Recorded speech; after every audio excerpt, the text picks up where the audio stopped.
Creating a safe birthing environment. Anticipating the arrival of new life on your homestead? We'll tell you how to set up a safe birthing environment for your mamas. Be sure to stick around to the end for our bonus tip. And I feel like New York City. Get me to the farm. Hi, this is Sue with Get to the Farm. With spring in full bloom, now is the time when mamas are bringing forth new life. With a keen eye and a few simple steps, you can create a safe place for the births.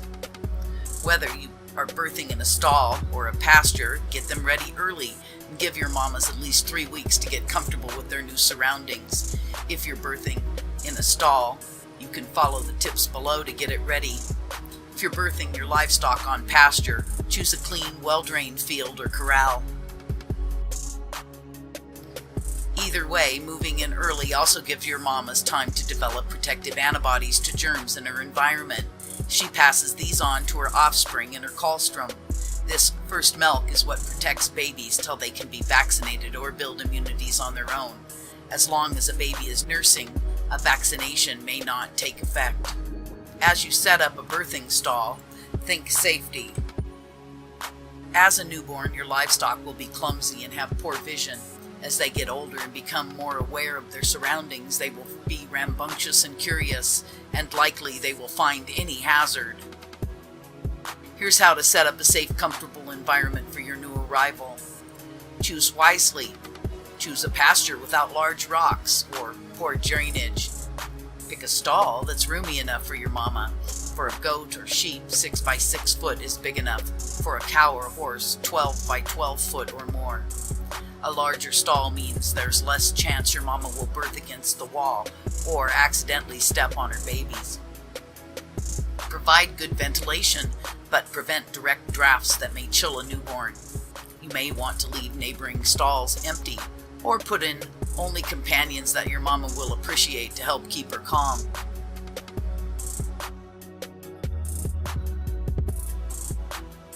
Remove hazards. Inspect all the boards, from the stall floor to as high as you can reach, for protruding nails, hooks, splinters, etc., and remove them. Consider all obstacles, including sharp shelves or swinging gates, even window shutters, so your newborn won't collide with them. Look for traps that might seem innocent but could catch tiny hooves, gaps between the stall floor and the bottom of the wall, or between the upright wall studs and their diagonal braces. Spaces between the boards or bars, and fix or cover them. Remove any dangling ropes, chains, electrical cords, or other materials your babies could become entangled in. In a pasture area, consider any possible hazards in your particular pasture: steep slopes, large rock piles, or creeks. Even normally fleet-footed goat kids can get a leg trapped and broken in a pile of boulders.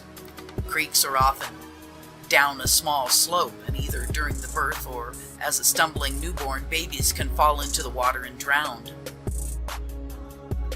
Clean and disinfect.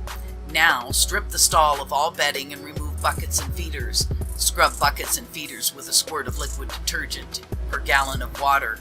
Rinse well and allow to air dry. Eyeball the stall floor. You may want to fill in holes or uneven spots to prevent urine from pooling. Now is the ideal time before you put the bedding back in. For larger livestock, rubber stall mats may be useful. They can be found at most ranch supply stores or ordered online. You may want to wash the walls down with detergent and water. Rinse well and allow to air dry. Then disinfect with 2.5 tablespoons of Lysol disinfectant concentrate per gallon of water. Apply to all exposed surfaces with a clean garden sprayer, a trigger-type spray bottle, or even just a bucket and sponge mop. Allow the stall to air dry before replacing the bedding. Setup. Bed with newborn-safe bedding such as clean straw or shredded paper. Make sure the paper is free of chemicals.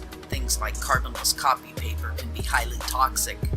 Try to avoid using wood shavings or sawdust as well, as these porous materials can harbor bacteria. Also, avoid using barn lime, which can burn delicate tissues. Install water and grain receptacles that are clean and free of sharp edges. Mount them on the wall even with your mama's back, rather than setting them on the floor where your mama could accidentally birth into them, or a newborn could fall into them, resulting in drowning. In a pasture area, consider emptying the main trough and providing a drinking area protected from the newborns. As with young children, it only takes a half of an inch of water to drown in. Provide light. For your own birthing vigil, install a 25-watt light bulb overhead outside the stall, or a battery-powered closet light, so you can check on your mama without disturbance. If it's in a pasture, keep your flashlight handy. Make sure you have well-charged batteries, maybe even a backup flashlight. Should you need more light, you can switch to a 100-watt light bulb, making sure the socket is rated for the increased wattage. Under no circumstances use extension cords or clamp-on lights, which can easily slip off and fall into the flammable bedding and ignite a fire. Now your bonus tip. Heated water buckets say shuts off if water level drops below 5.5 inches. Cage prevents heating element from coming into contact with plastic bucket, 1000 watts, 120 volts, not to be left unattended. Most 115-volt circuits are rated at 15 amps. The standard rule is not to draw a load of more than 80% of the circuit's breaker rating, which would be 12 amps in this case. Plug in more than one 1000-watt heater on a single 15-amp circuit, and you've got an overload condition. Now, that should, but may not, trip the circuit breaker, but either way, it is a potential fire hazard. If you add in the fact that extension cords are likely to be used too, damaged, cracked, or ones missing the grounding prong are common conditions to avoid for safety reasons, and as you'd expect, anytime you have water next to an extension cord, you also have the potential for shock hazards. So putting in a little time now can help assure your mama's a safe environment to bless you with new voices on your farm or homestead this spring.